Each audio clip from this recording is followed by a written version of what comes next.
Most businesses approach rocks from an operational efficiency perspective. What are the things that bug us? And let's fix those things. But they still fail to recognize the rocks that truly make the business move forward, that frees up cash flow or frees up sales objectives and allows you to bring in delegation sources so you can do more rocks, because rocks are a function of your time. You're really only going to be able to spend 15 to 20% of your quarter working on rocks, let's be honest. And that number should grow as time goes on. But if you've got a small team, 1 rock, 2 rocks really being well done and well defined is really a limit. So Kyle, you were an EOS implementer, your Pinnacle Guide, and a scrappy entrepreneur from way back, like way back, like high school way back. There's even a story there, if I recall correctly. We're talking today about what makes businesses work in terms of a business operating system. That word's out there. People get really intimidated by it. People get really bound up in knots about creating or using a business operating system. And we're just going to riff. And so if you can start from wherever you want to start, man, your history, the thing that's on your mind, what's happening at Empath, etc. Wow. There's a lot packed in there. It was funny because before we were on the call, you're like, do you like riffing? I think you do. And I'm like, I don't know if anyone does, because it's that cortisol effect in your brain that overcomes you and puts stress hormones, and it prevents, it gets that fight or flight response. So you're more worried about survival rather than just answering some typical podcast question. I think that's a good segue, because where my story started really was not as an entrepreneur, but as an intrapreneur in a way. And I know that word is different to a lot of different people, but I was 16 and I got hired by this little company called Geek Squad, who got acquired by this big company called Best Buy. And they wanted to roll out 1,200 locations in a matter of a year. And what they do, they recruited a bunch of 16-year-old kids that were okay working crazy hours. And I learned real quickly the art of a turnaround, because one thing that I found being a young, egotistical, confidence kid was I had no problem taking the playbook and just telling people they need to do what the rules tell them that they need them to do.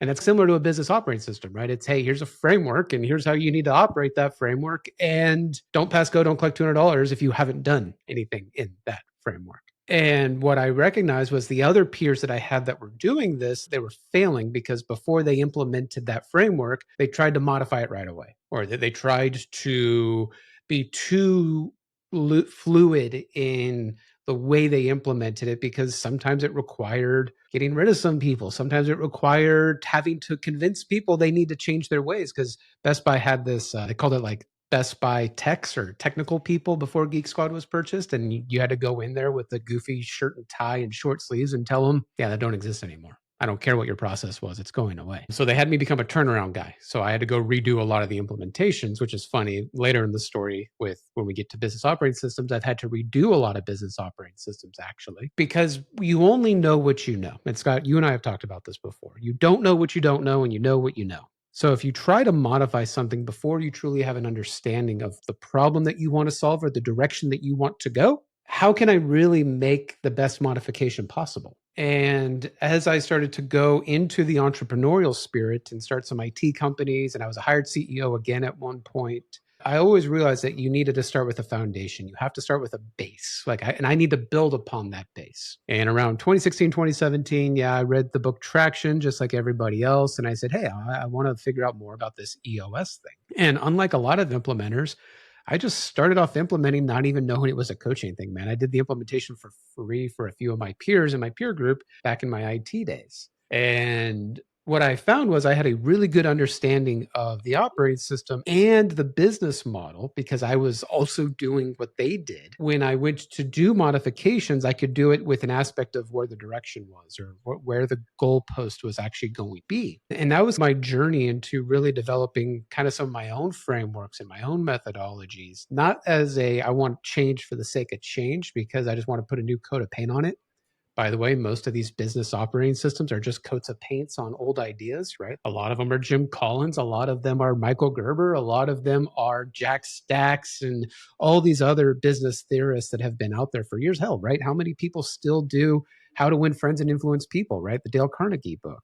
That's all Sandler is really based off of from a sales methodology perspective. I'm not afraid to say that. So if we're going to make an iterative improvement, my big overall thing with this is really understand where you're going in the whole landscape of things, and don't be afraid to give an honest try and understand that it's going to fail, and that iterative improvement, perfection is the enemy of progress. We're diving into why are business operating systems valuable, and implied there is at each step you found you got value from it. You're outperforming your peers because you're focusing on a disciplined way of executing, which will let you iterate and improve things. We've talked about this offline a bunch of times. There's so much acrimony among the different systems about whose is what, where everybody's drawing from the same principles. And yeah, there's some incremental improvements and occasionally the breakthrough, but I haven't yet seen anybody where I go, okay, wait, I need to drop everything and just learn this. On the other hand, to your point, tons of respect for EOS, but there's a couple areas where I feel like they could improve, and I'm open about that. But if I'm helping somebody implement EOS, we're going to run it, and I'm going to let you know where those guardrails are and where I believe you're running up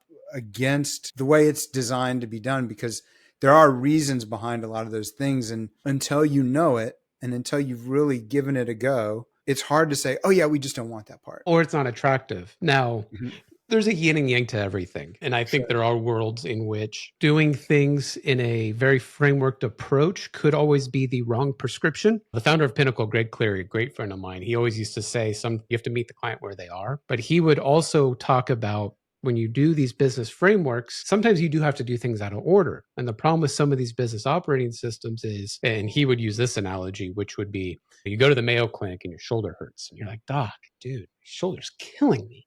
And he goes, cool, here's Lipitor.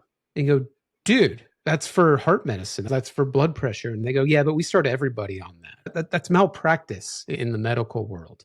So some of these people that get certified with business operating systems, they have their own business to run. They make a big investment. Sometimes they don't meet the client where they are. So I want to make sure that there's caution in this conversation as well, that sometimes these business operating systems are not a fix-all cure. In many cases, they're not. And I've had countless businesses come to me, right? Most of my clients are in the IT or software business, come to me and say, dude, I implemented EOS and we're still as unprofitable as we were when we started it. Because you said, I want to implement a leadership framework and a communication framework, which really these platforms are, an accountability framework, to fix my sales problem or fix my spending problem or my forecast and modeling problem. And the coach that sold him EOS or Scaling Up or Pinnacle, whatever the platform is, didn't have the wherewithal to tell him this is not going to fix your problem, because again, the malpractice analogy. I start everybody on vision. I start everybody on your org chart. It makes me think of I just got off of a call with one of our customers, and I got to give a shout out to my friend Depeche. He quoted, I think it was Stagen, you get the business you deserve. It's like, I really like that. It's scary true. It's scary true. I have real problems in a lot of cases with some of these models. And I guess I don't want to put EOS on blast because it's a fantastic model and they've done a lot for me in my own career. But a lot of businesses, the visionary seat shouldn't exist. To me, there's a lot of businesses, like you said, your friend Depeche said, the business is got an outcome of your input, and the visionary seat to a lot of people when they read it or they're sold on it, right? Sometimes reading something sells you on something. They think, oh, I need to hire an integrator to fix all my problems in my business. In a lot of cases, that owner doesn't have the discipline or motivation to get their business where it's going to be. And that's not going to change by just hiring an integrator or hiring a COO. I think that we call that like the magic unicorn hire. You know, it's like a fallacy. Oh, I'll just hire somebody and he'll fix it all. There's a lot of ifs around that. It could happen if you're willing to empower them, if you're comfortable giving up some of that control, if you're delegating. There's like a long list of those ifs, right? And that always ruined me, because I'd get into a business and they'd be like, I'm the visionary. And I'm like, okay, tell me more. And they would go on these diatribes on how I create this framework and this vision and this direction. And I'm like, okay, so you have a hired CEO that makes all those decisions and just reports profitability and growth to you? No. Okay, so it sounds like you're still the integrator. No, I have someone else. Like, there becomes this blurriness at the top on who's truly making the decisions in the business. And if you look at any research, and this will probably get some flack, Co-CEOs statistically don't work. That I believe. And when you get into this position where the visionary doesn't really become the visionary or doesn't have the capital to truly become the visionary, right? Like you still need to be probably a $20 million business to hire a CEO to have that cash flow. Now you have a guy trying to make decisions and create accountability and create a reputation in the organization of when I say shit, we got to do it. But then the visionary just comes behind them and changes it all or says, no, we're not going to do that or undermines their authority.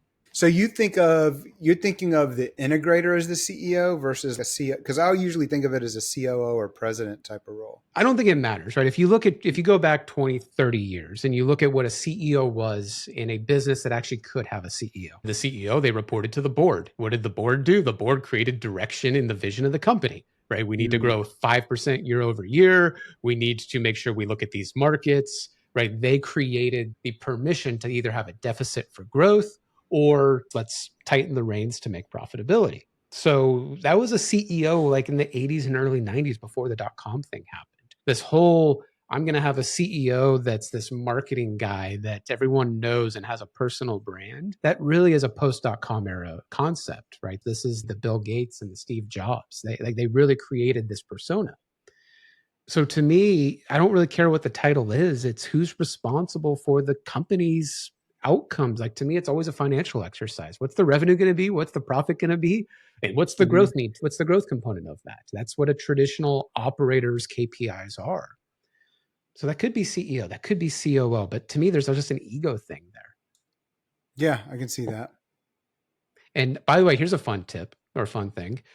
I got obsessed with where some of these business operating systems got their foundational exercises from. So like I went through, I was Indiana Jones, man, trying to find the lost ark. We're similar in this way. I have gone down that rabbit hole. I can't wait to hear the learnings you're about to share. Oh man. And the reason I did this was a couplefold. One, some of these business operating systems for people that don't know are very litigious. They love their IP and their trademarks. So if you decide that I want to do my own thing and be a business coach, really that's in a bespoke manner like I do, where I'm actually going to help you with your financial planning. I'm going to help you figure out what your valuation needs to be, your exit strategy, like an actual full-blown business coach. I can't use some of those terms because some of these companies want to come after me and sue me because, again, that's how they maintain their IP and their valuation. So, right, there was some self-serving aspects of wanting to be this archaeologist of business tools. And one of the things on this topic of integrator, CEO, is I was like, where did this idea come from? Where did it come from? And I had some friends that had also been on this hunt. So I didn't find this myself. This was handed to me. Where in the 60s, and I have the article, Harvard Business Review actually created an article called The Integrative Business Model. And I don't know if I sent this to you, Scott. I think I might have done it, but I'll send it to you. But send it. Yeah, send it. Yeah. And what's crazy is it's 20 pages written. Again, this is predating most of even the Gerber stuff in the 80s. And it, no joke, talks about the integrative business model. It has an org chart in there that shows sales, marketing, ops, and finance as integrative business units. But the interesting thing that I found was they don't talk about the integrator as the role or as a person. They talk about integration as a department. It's an integrative business unit. And it was fascinating to me because obviously where some of these ideas came from were iterative improvements of this article. And this came around the time of, this is post-World War II. This is a lot of manufacturing. This is a lot of industrial revolution or post-industrial revolution. This is, right, we're getting into that 60s and 70s era of really consumerism. And really what they were talking a lot about in this article was someone needs to be the interfacing between the three departments. But it had a dotted line to a fourth department that none of these other business units talk about, or none of these other business operating systems talk about, which is the R&D department. This is super interesting. Oh, when I read it, literally, I went through a snowball. I went through a total, oh my God, everything I've been told is a lie to me type phase, right? Not that it was a lie, but that's just the epiphany I had. And when I started to build out my preferred business model for IT and software companies, I started to have this perspective, okay, who does R&D? Because if I'm a business that's quickly evolving or a channel that's quickly evolving like technology, I always need to have something for that customer, right? Whether that's a new service, whether that's a new product, or I have to sell a new product, build a new feature if I'm in software, because I'm always trying to keep up, but I can't bog down my operations team. I can't bog down my sales team or my marketing team because they need to continue the cash flow engine of the business so that someone else can figure out, hey, not only are they being integrated, but let's have this R&D do a Kaizen type approach with those three departments, but they still are responsible for the product. And if you look at agile frameworks, right, for software companies, they always have a chief product officer. It's very much the same idea. Yeah, and if you're a product company, that CPO has a ton of latitude. Mm-hmm. And they're the ones that typically report directly to the CEO or directly to the board, right? Because they might have to make big changes. If you're trying to go like a hyper growth company, 40% year over year, I'm usually not going to do that with just sales and marketing or land and expand. And if you're a service business, by the way, challenge a lot of you to think of your service as a product because your product does need to evolve. I heard the other day of a handyman in Tampa that's now starting to do handyman work, but as a service. So he charges people 50, $100 a month, and they get all of the handyman work that they can get. Like Yeah, it's that's still super traditional. popular with appliance repair and things like that. Everybody, even HVAC, has gone to that model. And it's one of those things where if you don't think of your service as a product, you'll never be able to have the brain cycles to evolve your product that way or look at the market. Yeah. Yeah. There's a book. I think the guy's name is Harry Beckwith. I think I have it back on the shelves. It's Selling the Intangible, I think is the name of it. But he makes a case for these ideas. And this is early. This is back like an 80s book, 80s or 90s book of how important it is to make any service feel like a product. I really like that idea. We're very much into the philosophy and anthropology of these systems. Mm-hmm. I want to drill in a little bit to the ground level because I spend a lot of time talking with, coaching, discussing ideas like what makes a good rock, for example, or a good objective. And I don't know if you've seen this or not, but typically people will say we have these so that we can focus. They're going to help us focus and align. And then they'll show whether it's rocks or objectives or whatever framework you're using, if they're there to create focus and alignment, you can't create focus and alignment by having a bunch of them. Like it just becomes a wish list. I know you're big on accountability. I've seen the stick. I've seen the spicy posts. What's the hot take? There it is. Okay. What's the hot take on that? Man, am I getting noticed the hot take guy? So for those of you who don't know, I created this hashtag called Spicy Monday about 4 or 5 months ago with my buddy Dean Trimpellis. And we didn't build it as like a hot take or a clickbait type thing. It was more of let's just say things that everyone says in private. Let's just say it publicly and let's just see what happens. But so what's funny about this whole rock thing and this accountability battle, I'll come to it, is I can't tell you how many people think that it's a construct of one of the business operating systems we've been talking about. Yet I'll send them this video from the late 80s of Stephen Covey, literally doing the rock exercise and putting them in if you haven't seen it, go to YouTube, type in Stephen Covey rocks. It'll click a little bit more. But to your point, go ahead. I have to tell you, or you can go to the ResultMaps website. We have that one. Okay. I put that up as soon as I heard about rock. Yeah. But yeah, totally. From YouTube. And a lot of these have come off of this idea of you need to tackle the big objectives first and the little objectives just fall into place. And when I did a lot of business operating systems heavily, I only do 4 or 5 clients a year now. But what I found was I'd always make the joke that, hey, the first quarter you do rocks, you're going to bite off way too much you can choose. I'm telling you now, take as many as you want.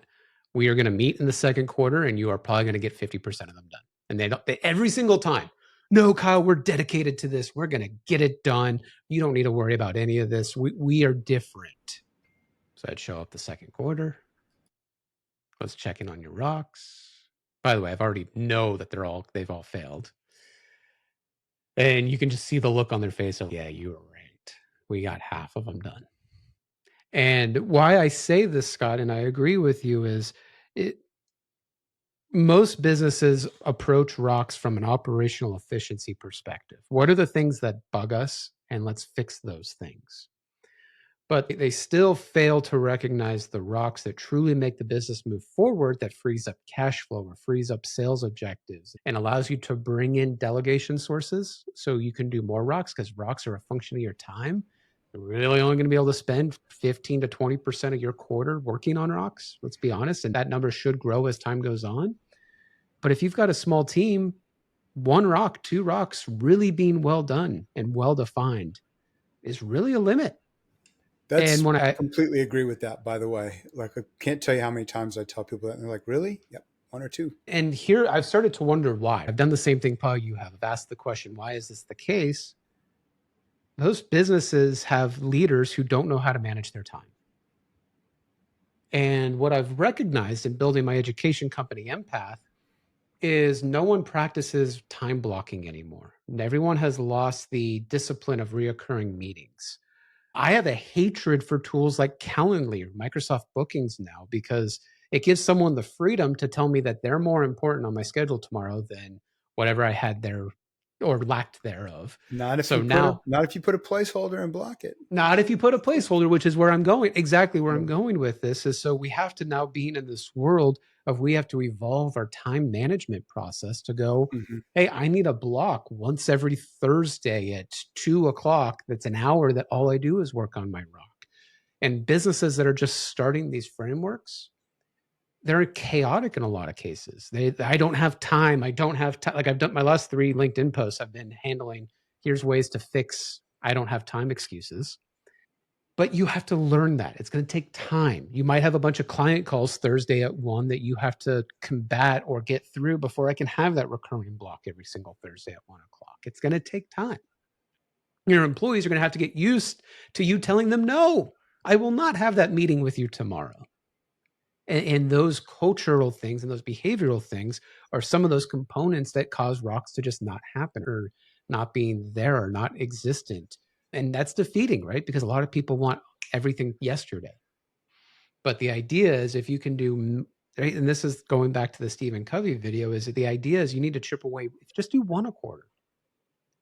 And what you're going to find is you're going to get it done, and it's not perfect. Or the person that made the rock didn't have a full understanding of the solve. I hear a lot of coaches go, oh, the rock needs to be smart. If I don't know what I don't know, I have to get started. I have to do a version 1 to even know what I now need to get to. And that, I think that gets lost. And what I started to do was, if I'm doing a rock where we don't have full understanding, okay, let's do 1 quarter of, let's do what you do know. Let's do the improvements and let's put another rock 2 quarters down the road for an incremental improvement.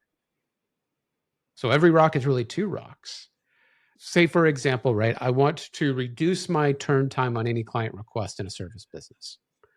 Okay, you're going to have to go through a lot of research. You're going to have to go through a lot of data. You're going to have to go, hey, how are we going to dispatch our team faster? How are we going to get the client requests faster? How are we going to get the parts from manufacturers faster? You're going to have to try some things.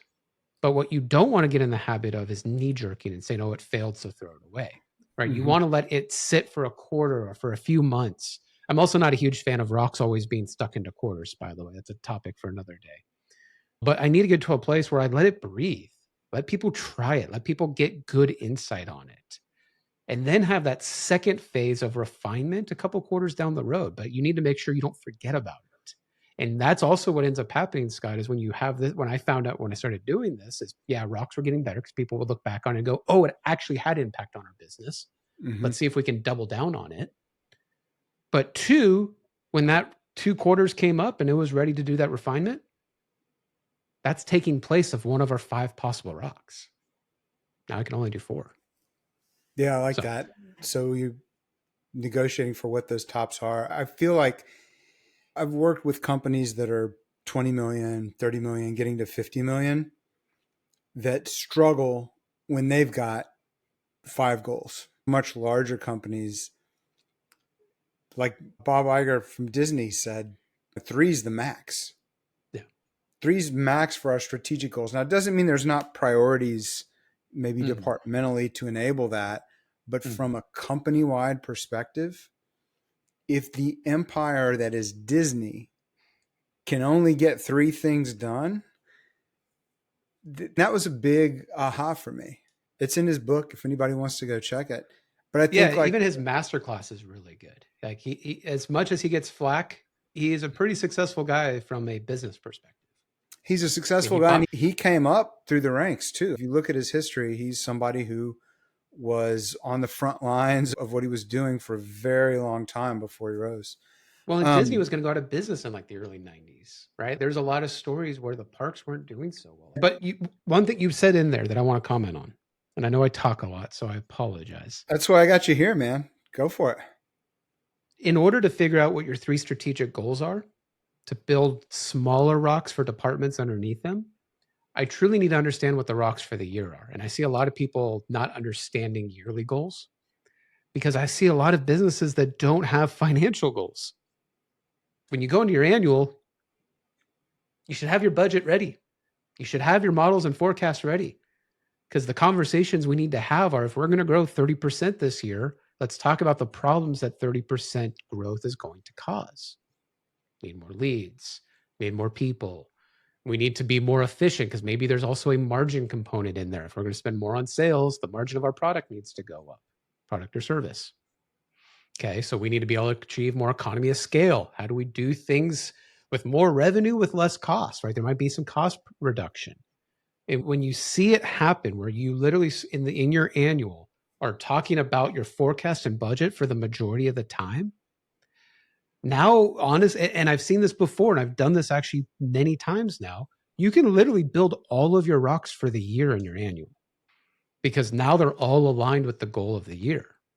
And now they're pertinent to what the board or the ownership team wants. Probably what Iger was referring to. If they're going to grow 8% year over year, and they need to also make sure that they pay off some strategic debt, which means they need a little bit more profitability.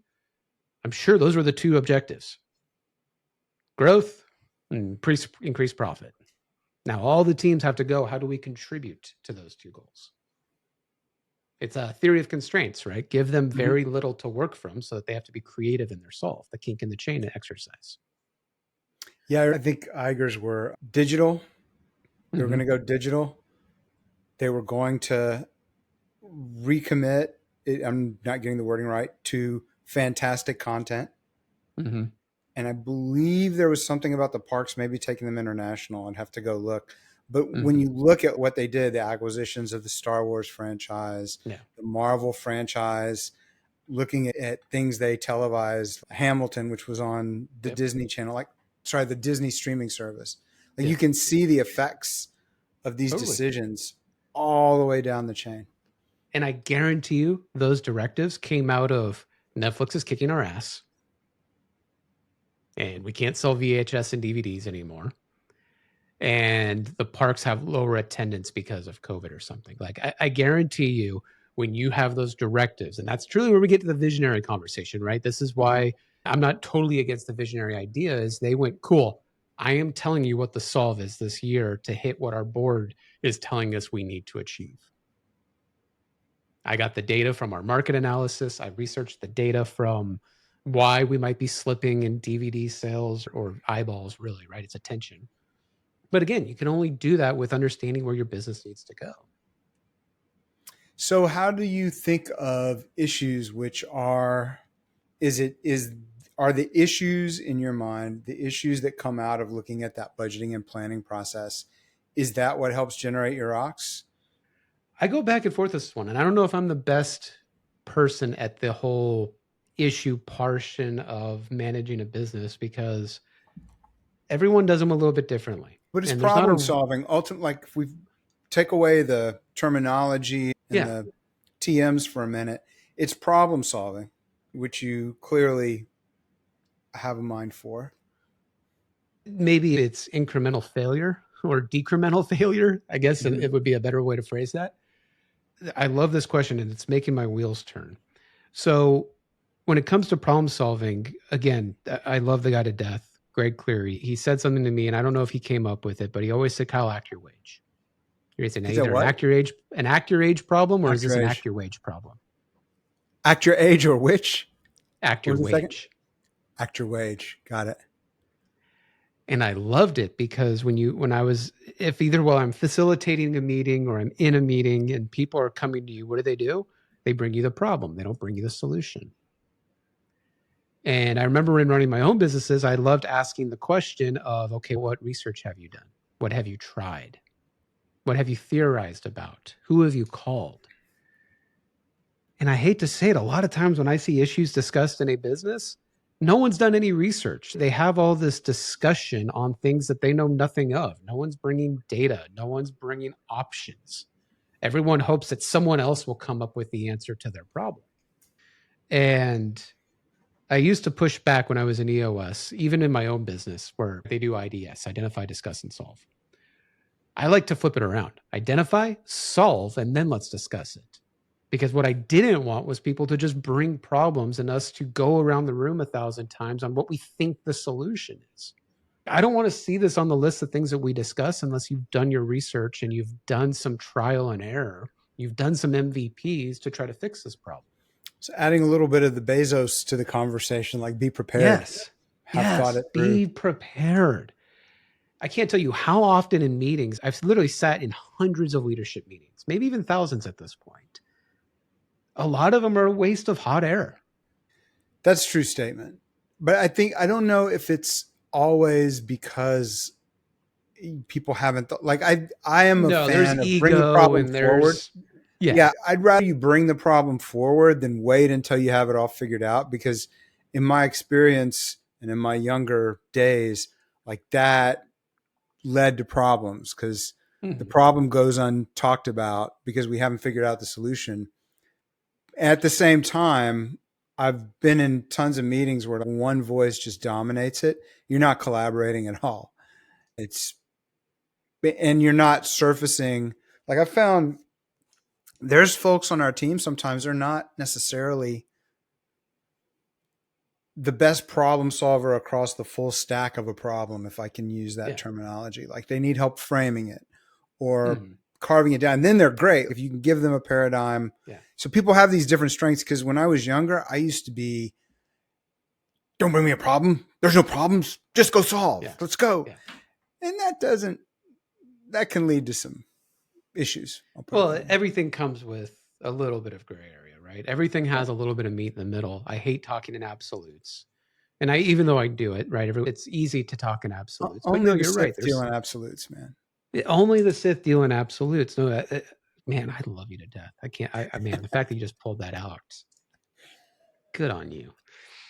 But no, you're right. There are moments where you do need to weigh in as the expert, as the executive, whatever title you give yourself. But I just want to see effort. I want to motivate Yeah. people to succeed, right? Google does a lot of research on the whole 80-20 thing, right? Where everyone kind of gets their own project to try to fix on their own. Because you really build a good culture of problem solvers when they have the opportunity to fail. I have this Oh, mantra yeah. that I've used religiously called Dare to Suck. And I built my consulting firm off of it. We hit 60 people. We were 60 million or 6 million in top line revenue with 40% on the bottom line. We were making a ton of money. And I always told them, like, don't be afraid to fail. I'm never going to fire you for trying something, just winging it. What we're going to have a conversation about is if you wing it and do the same thing 4, 5, 6 times over again and don't learn anything. And we built some great products out of it, some great service offerings, some great standardization and templates. People like to be able to try their own things. And I'm a firm believer in that. They like to be able to say, I did this. There's a sense of pride and accomplishment. I have the honor of a few employees even that have worked for me that now own their own businesses, because going back to my initial statement at the very beginning of this conversation where we had the cortisol, what happened? Do you like riffing it? No, in the initial time, when I first started, I'm an introvert at heart. Riffing it was terrifying for me. What? Yeah, I'm an introvert. It must be the I go purple to mic that events. brings it out of you, man. I don't know. Dude, I go to events, I do big talks. I am exhausted by the end of it. I am mentally spent. And but it's this core. If you look into risk management and risk aversion, A lot of this happens because if you believe in it, as we evolved, you had to learn to get the hell out of the cave or the lion's going to eat you. So your brain is trying everything it can do to survive, still to this day, if you believe in this. Well, what happens if I don't want to run away from something? I need exposure. I need to be exposed to that stress multiple times. Like a lion tamer, they can get in a cage with a lion and they don't run. They might have adrenaline a little bit, but they have learned how to handle the situation. So if I'm able to deal with a little bit of stress and be presented with a little bit of stress more and more, I'm willing to take more risks. Now, some people are risk adverse where they just run. Some people are risk seeking where they just literally always want to be just scared to go look at daredevils and people on X Games and crap like that, right? Travis Pastrana doing triple backflips on a motorcycle. But the objective is really to become risk neutral, where I can look at a situation and go, cool, it might be risky. We might stab ourselves in the back, shoot ourselves in the foot, but I'm okay with that because I've built enough experience in this to try something. So if you can get your team a little bit further from either risk seeking, which is your sales guys a lot of times, they're just selling people shit and hoping that we deliver, or your ops team where they're just all about, no, things need to be perfect. Things need to be perfect. Things need to be perfect. If I can get them both into the middle, now my company can innovate. That reminds me of a great book. I don't know if you've ever checked it out, called It Takes What It Takes by Trevor Moawad and Russell Wilson. So he's a sports psychologist. He's done work with one of the Williams sisters, Alabama football team, Russell Wilson in his prime. But his whole thing is neutral. He calls it neutral thinking. He's got this great mantra. He says, I can't promise you that positive thinking always works, but I can promise you that negative thinking always does. And his whole thing with coaching, isn't that good? His whole thing with coaching athletes was you've got to get to neutral. And the follow-on book is called Getting to Neutral, where you're just focused on executing. It's not what did that last play mean or what did that failure mean? It's how can I be present in this moment and deliver my best? Yep. All about that neutral thinking. Well, and it's accepting failure, right? Dare to Suck came out of me reading a book about Aerosmith, right? It was literally how they wrote a song. They had a Dare to Suck meeting where they would just put stupid ideas on the table and say, can we make a song with this? Right? Think of some of the songs Aerosmith had. Love in an Elevator. Jenny's Got a Gun. Like there's some things in there that they were just comedic about, but they turned into great songs. If you remove, like you mentioned, the idea that failure doesn't exist, failure is just a step in the process. Well, now my team doesn't feel like I'm behind them with the accountability bat just because they're making that attempt. So I know we're coming full circle into this entire conversation, but this again now goes into business frameworks and business operating systems, because there is a point where you do need to modify whatever framework you adopted. From being around a lot of people who are pure or say they're pure. I was just going to talk about the word pure. I don't want to, again, lots of respect for all the systems. I get to see how people are really doing these things. I don't think I've ever seen anybody that's just running it perfectly. They have one aspect or another that they're very into. And then they've got their customization, because it's like martial arts are this way. So I practice Taekwondo. So it's a system just like that. Like here's how you behave in Taekwondo, but it's martial art. So if you look at 20 black belts, you're going to see 20 different expressions of the same forms and the same movements and how they get put together. There's really never like the one true way. It's if you go back to the 70s, right before that happened, and if you did Kung Fu, you did Kung Fu, right? It took Bruce Lee to go, what if I do multiple martial arts? Now, I know there's a lot of controversy, or even the Gracies, like in the 80s, right? They decided this whole Brazilian Jiu-Jitsu thing was, no, let's do some slight modifications or bring some different aspects of different martial arts, because you can learn a lot from a lot of different things. No, I love that. I love bringing in that area in this entire conversation. Like we did it, even in my current business, our quarterlies start with a budget review. We look at revenue, we look at profit, we look at everything in between. Did we hit our quotas? Did we hit our growth goals? And I can tell you right now, even in my consulting business, there were no rocks if we weren't to budget. I don't care what operational efficiency we want to work on. I don't care what tool in the toolbox that we want to implement or go buy, right? It's very easy these days to want to go buy a SaaS platform to think it's going to fix all your problems. And they all go 80%, 70% unimplemented. You use that really good feature of the one. Unless you're using ResultMaps, which is really Unless awesome. you're using Otherwise, you go buy it. ResultMap, and it's how you hold people accountable. And I don't disagree, because it's an accountability tool first and foremost. It's a memory tool. Do I remember to tell somebody to get this shit done in a fast moving business? But yeah, no, I'm right there with you. You're going to have to unbe pure, because at some point your business is going to either innovate or come up with something different, or you're going to have a different need. And this is why I started to look at other operating systems, honestly. I went, hey, I did EOS. It was great. I know it like the back of my hand. But what other things are out there? And I met Vern Harnish. Scaling Up was fantastic. He didn't have his whole coaching platform refined, so I didn't really ever dive into it. And then I met Greg with Pinnacle, Jack Stacks with all that stuff, right? I just became obsessed with what are other things that are out there. Now, in all of this, there's an answer for everything. And where this thing came from, this baseball bat with accountability written on it, this really came out of, at some point you got to do the work. You can do all the theory all day long, but at some point you got to give it an honest try. And I used to joke that my title at my businesses were always Chief Accountability Officer, because I don't care how much ops or executiveness that you do, are we doing it?